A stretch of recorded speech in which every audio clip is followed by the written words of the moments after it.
دو جورو بوده، یکیش گرینی بوی، یکیش کمبغالچو. این بوی فقط میونده کمبغال ازدواج میکرده. یا ساخت یومده نسترینه کمبغال نگفته براتن من میشه خودم تریلوبوس کردم. تریلوبوس شخصی یعنی تی دومی تختی اوسمیرم اسمیوم. یک ازدواج کرده که رفته.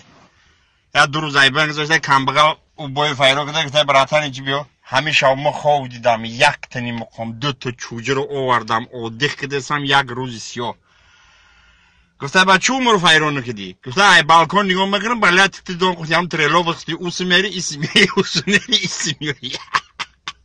گفته براتن اینجا بیو. همیشه ما خواب دیدم یک تنی مقام دو تا چوجه رو آورد. دو جورو بوده، یکیش گرینی بوی، یکیش کمبغالچو. این بوی فقط میونده کمبغال ازدواج میکرده. یا ساخت یومده نسترینه کمبغال نگفته براتن من میشه خودم یک ازدواج کرده که رفته. یا دو روز ایبان گذاشته کمبغال او بوی فایرو کرده تریلوبوس کردم. تریلوبوس شخصی یعنی تی دومی تختی اوسمیرم اسمیوم.